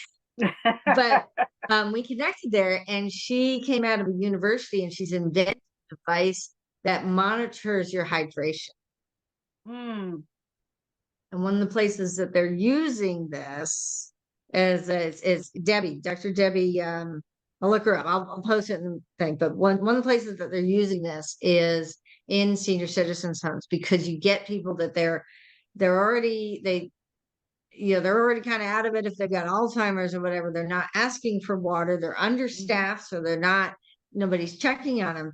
And a lot of other things that might be mistaken for Alzheimer is dehydration. Other health issues that come up are dehydration. So if you don't have proper hydration, that's a big issue. And of course, with COVID, you had a lot of people who were isolated, a lot of death rates, just sweeping through the senior citizens homes. And it was just, and same thing in Katrina. I remember we didn't get to talk about it, but I mean, I had started taking care of my parents before COVID. I did a decade plus in home with them. But once I saw what the hospital, skilled nursing, rehab, all of those facilities, once I witnessed it with my parents in it, and my dad had his mind, he couldn't walk. He lost his ability to walk, but he could communicate. My mother got to a point where she couldn't really communicate her issues, and just the thought of her not being able to communicate being in one of these facilities, you just knew this was not going to go well. And so I committed to seeing it through until the end with both of them. And I feel like being a caregiver extended their life, and it extended my joy and my, it was tough, but yeah, the water issue is, there's so much to that. Dementia often, lots of things mimic dementia. So like dehydration, definitely, um, the wrong medicines, UTIs, all of that can look like dementia. And so you just have to, you have to be engaged in this senior. I'm really like now committing to like senior living. I'm thinking about designing assisted living, well, independent living, living, memory care, step up communities. And I'm looking at issues around women and health and wealth and water and affordable health care. Because I think in the end, all of that does make a difference. And so, I am very, very concerned about the water crisis and the impact on those who can't advocate for themselves, which are the babies, the immune compromised, the sick, the seniors. Yeah. And I think we have to continue offering virtual programs post COVID. Mm-hmm. I looked at what I got out of yoga. I mean, when COVID started, I had just had my last surgery for cancer, which because I didn't have insurance, I had to drop my income so I could get Medicaid so I could, I and know. what and what could have happened, what could have been treated in 6 months if I'd had decent health took 3 years Yep. of going through all these hoops and getting approvals to see this person, and it took like a year and a Mm-hmm. half to formally get a diagnosis, and then and so I was finally 3 abdominal surgeries could have been to one, right? Right. I had a similar And experience in caregiving. I had a car yeah, accident and I had to get on Medicaid because I was full-time caregiver. Yeah, I'm with you. yeah, Yeah, yeah. And when women step out, and then women's health insurance, which is how astronomical it gets when you get older. So that's another hmm, disincentive to hire older women. And we're not talking older. We're talking, in their 40s and right, 50s, right? I was in my 40s.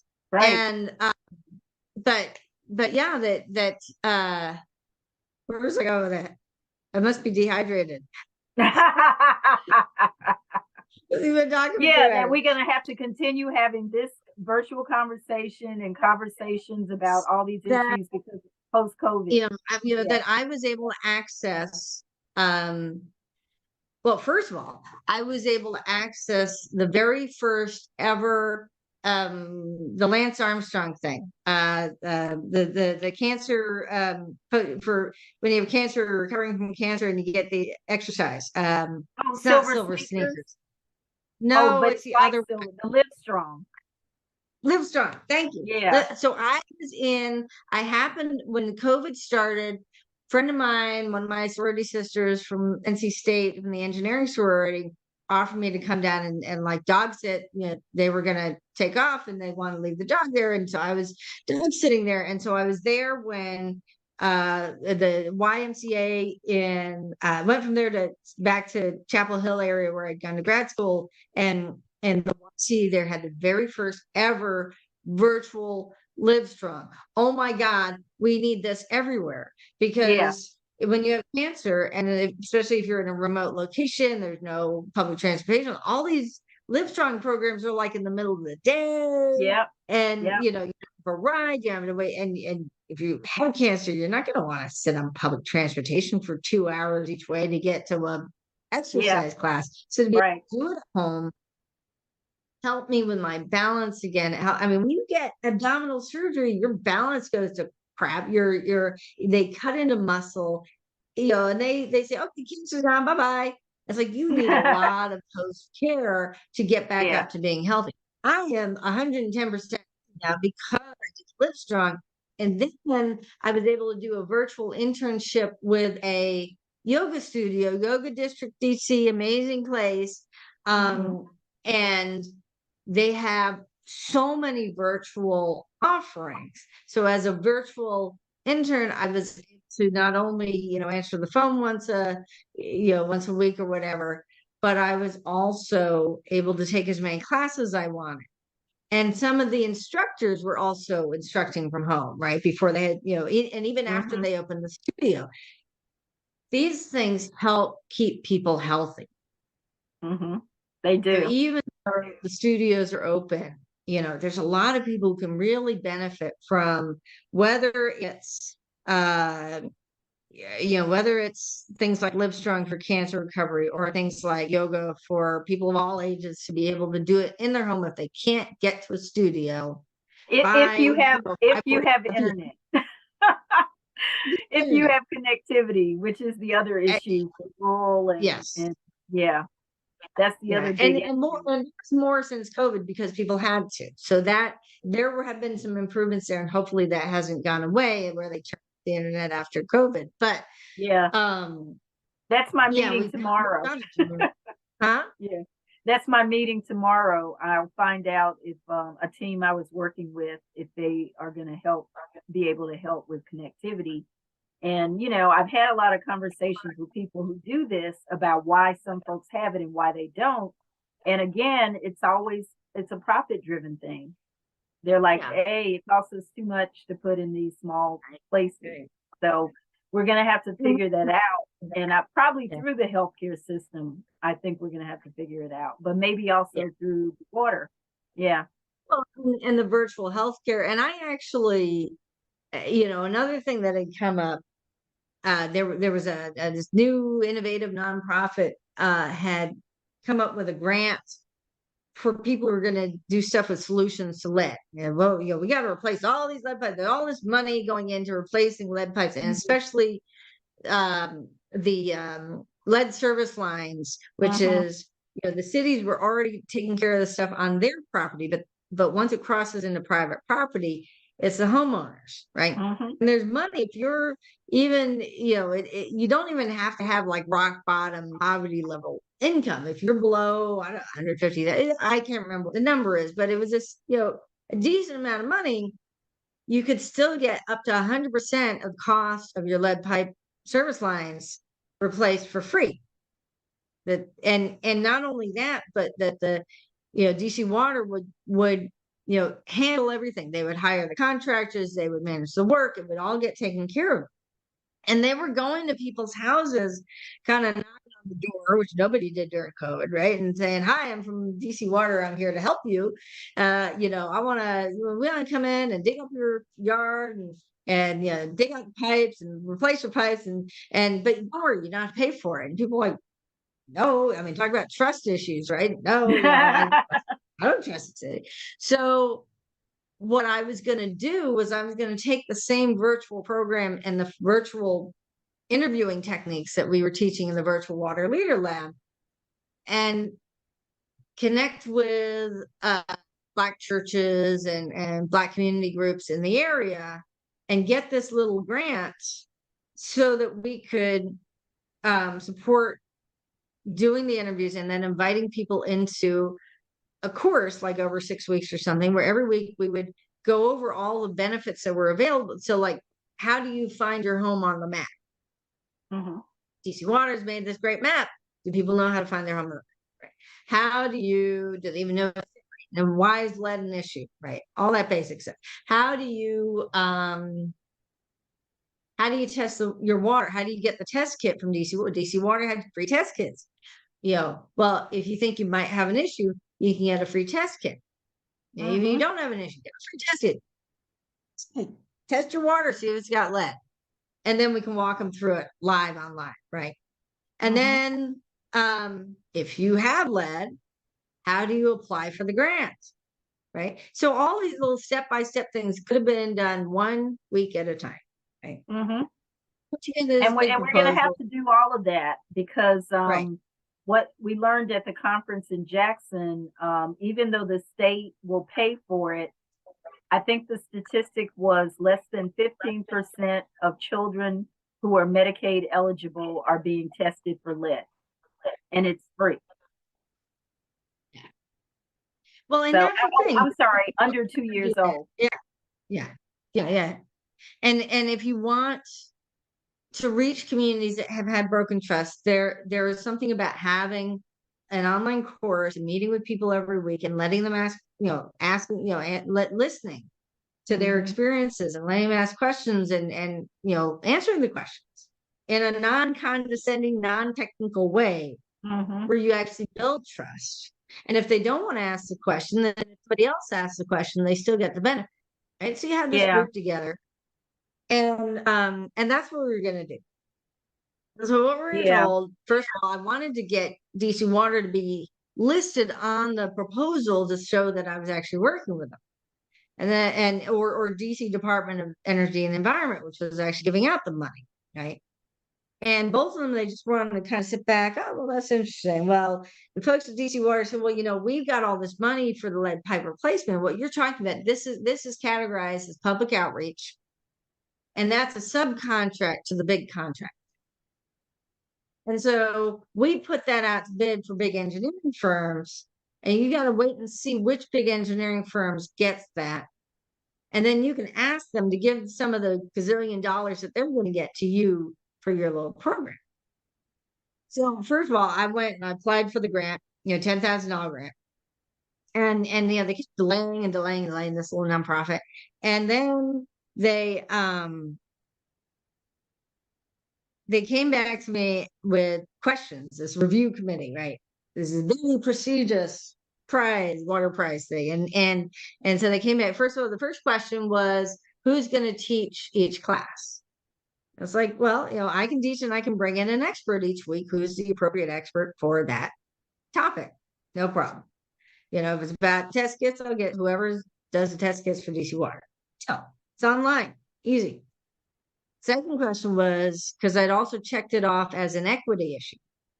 I said, what does lead have to do with equity? Oh, wow. Serious? So I go into the whole, but it was at Arlo Guthrie, the 27 glossy photos with the circles and arrows and the paragraph on the back of each one telling you what each one was and explain to them what the link is here in DC, especially between lead and equity. And I've gone through all this, and finally they announced the winners. And it was like this multi-billion-dollar company that got the $50,000 prize. But it was going to Newark. So New York actually got the money, but they got way more than $50,000 worth of PR out of winning this prize. And then they had several other smaller prizes for $10,000. I was hoping to get one of those. Well, that went to like the multi-million-dollar, firm. And it's like, okay, you want innovation, if you want innovation, you got to support innovators. Right? So I went through this whole thing. And I put my entire company on hold, thinking I was going to be able to do this, or the nonprofit on hold, going after this. People like, oh yeah, go get a grant. It takes a lot of work to get a grant, folks. And then often it's like $10,000 grant, right? Yeah. 6 months of work, didn't get the grant. I go back to DC Water, it's like, oh, well, we're still waiting to decide who gets that. You just wait. And then if they get the money, you can see if you can get the money from them, and then you can do the work. And it's like, big utilities have, they get the money, they can set aside a little pot for people who are doing innovative things and do their own little grant giveaway or their own little, small contracts under 10,000. Let's spend more than $10,000 sending people to conferences for hotels and flights. Yeah, I mean, we're looking, so my Maryland job, we're looking at regranting for, environmental justice 40 work, and you just, I am in a constant state of trying to explain to the big university undue burden. There's this thing called undue burden where you don't want to put more on a small woman-owned, minority-owned, disadvantaged business or business from the community. You don't want to put any more burden on them. So we've got to be more nimble, and we got to get this money out. But it's going to be a challenge because this is not something that they do. It's not something higher ed does. It's not something that the utilities do. It's not something that DC government does. I mean, they're not. Even when I work with DC Health's Brownfields program, they weren't letting out the contracts that I remember thinking could have been let out to some smaller. They did have some nonprofits, but you still have to have your own overhead. And remember Alice Hamilton? They went under. Oh no. They went under. I mean, I think if you don't have 3 different grants, you can't survived, and I don't know who survived, what organizations have all survived COVID. I know some folks that are still kind of out there, but Yeah. yeah, there's a lot to consider here, and it's not business as usual.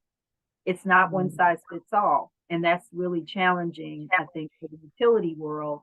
When I left the utility that I left in Florida, I got a call some years ago from a new parent company that bought them, and they were asking me to come back. And I said, no, I'm already past that, but it was just interesting, even, explaining to them what had happened. And somehow they knew in their records something wasn't right, but they couldn't really figure it out. And so they were reaching out to find out why all these people left. And so I at least got to, explain to them what happened or what didn't happen. But yeah, the idea of supporting innovation, supporting entrepreneurs, supporting small disadvantaged, small women-owned, small minority-owned businesses is really foreign to most of these contractual offices. And we have to Just teach young people, because a lot of the people with the good ideas who actually have been on the ground, who actually know what problems need to be fixed and how to fix the problem, are not the under 35 crowd. They're not the college crowd. They're not, so much of this is focused on young entrepreneurs, young entrepreneurs, young entrepreneurs, and it's like, well, I mean, I like young entrepreneurs too, point we're because like, yeah, yeah, I think we need all of it, because the young lady I'm thinking about, I think she may have some new idea about water treatment that I'm not familiar with, using solar. And if you could get solar water treatment to work in the South, hey, let's start talking about that, what that might look like. you guys need to We get in touch with that Center for Affordable Water and Sanitation Technology up in Calgary, because they've been doing that in a lot of very sun intensive places, have, and doing the water bottles on the roof to get UV. And yeah, I mean there's a lot of things that could be done, and but somebody's got to, you can't do this for free. Entrepreneurship cannot be no, a hobby of the rich. So you'd no. go through all the initial test phases of the technology. Plus, you got to figure out marketing. You got to figure out who your market is, Mhm, how they do business, how you can get that business. Especially if you're doing water and the environment, chances are you're doing a lot of contracting. I've got Ann Sullivan coming to speak from Water Impacting Public Policy, who does a lot of work with government contracting. She's going to explain to us how, all these, I see all these young women who are like, I'm gonna have kids. I got kids now. I've been at COVID. I want to be at home, whatever. I think I'm gonna hang my shingle. yeah. Yeah. Yeah. There's a lot, there's a lot to consider. And I recently had a conversation with a person who's a professor at Johns Hopkins, and she's looking at women health and wealth. And we had a conversation. She took care of someone with cancer, and he died. But we had this conversation about the future of women with all these, with caregiving and healthcare, children caregiving, friend caregiving, because a lot of people are now taking care of friends. There's a huge group of women who are also widowed or divorced or single, and they're taking care of friends. So Yeah. not even a family member. And that's another thing to be considering as people are getting older. So there are lots of nuances in this discussion, and absolutely.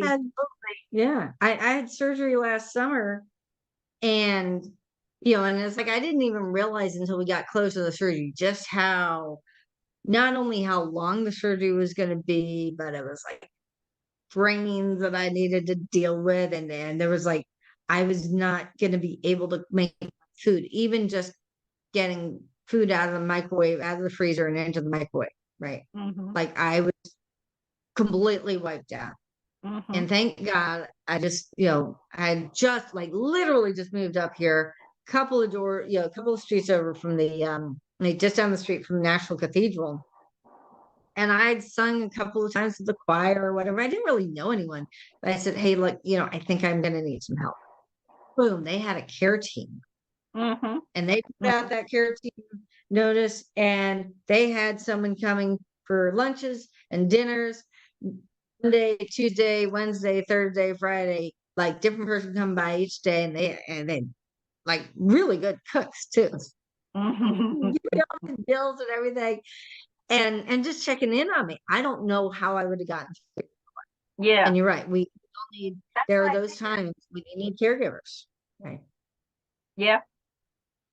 Well, my phone just went off. And I was going to say, I think we've gone over 2 hours. It's definitely my Pretty longest interview. much. I mean, there's a lot to cover here, but it's definitely an important discussion to continue to elevate, to really get into solution mode. Because, like you said, we're the problem solvers here.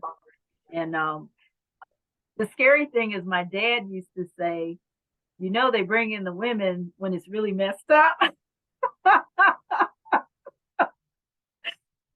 Like, oh, that's horrible. But it seems to be true everywhere I go. When I see a city, oh, they're going bankrupt. Bring in the women mayor, the women mayors. There's actually a name for that at business schools. It's called the glass cliff. So you got the glass Oh, ceiling, and the cliff is, when things are really going to shit, you bring out the woman, and then everything falls apart, she falls over, and then when things get better, they bring the guys back. I will keep that Yeah. in mind. All right. Woo! So glass cliffs, folks. Thank you for putting up with us with our very long chat. I hope you guys got something out of it. We'll check the chat and check your comments. We'll be responding. Please come back for all of our sessions. And if you want to be able to have some live dialogue back and forth, we're setting up this brand new community group. You can help us test it out and just, can we get people to get together and have some real dialogue in these virtual spaces, and who knows, maybe we'll bring some of our speakers back for a live Q&A kind of thing. So, and the nice thing about doing this recorded is for those folks that do have bad internet, it's a lot easier to get a pre-recorded session than trying to be on live where you get locked up all the time. So, but we do want to actually connect with you. So please have in the chat. Please come on back for all our sessions. Thank you guys so much. Pamela, any final words for the audience? Well, I think we have both challenges and opportunities. I'm a glass half full kind of person. So, I mean, we see what we're up against. We have to train the next generation. I'm constantly talking to young women about these issues and trying to explain why it's important that they understand. I did have a young woman who just told me, oh, well, you just go out and buy water. And I said, it's not that simple. She said, if you lose water, you just go out and buy water. And then I had a brownie who had me dying laughing. I said, have you ever had tap water? And she said, is that like the Brita? So, there's a whole disconnect between generations, but ultimately we're going to all come together because water is life. And that's what I started with, and that's what I'll end with. It is not something that's negotiable. We have to figure this out. Absolutely. All right. Well, Bingham, thank you so much for your time tonight. Take care. Still watching. Thanks for being here. Absolutely. Come on back tomorrow. We've got amazing speakers all week long, and we appreciate you being here. Pamela, we appreciate you. All right. Take care. Take Be care, well. Bye-bye. Stay high. Thanks so much for joining us for this extraordinary conversation, one of 45 extraordinary conversations we had as part of the Women of Water Get Real virtual summit, where we explored where and why women are leaking from the water career pipeline, how we can stop those leaks, and even bring women back to water. I hope that you will enjoy all of these amazing interviews. If you don't have a chance to watch all of them during the summit, you have the opportunity to join us with a power pack and get lifetime access to all the videos, as well as an opportunity to join us for 30 days in a brand new community where we will dig even deeper in live facilitated conversations about some of the issues that are facing women in water. Look forward to seeing you there. Please join us at watercitizen.org/women, watercitizen.org/women for more information. See you again soon.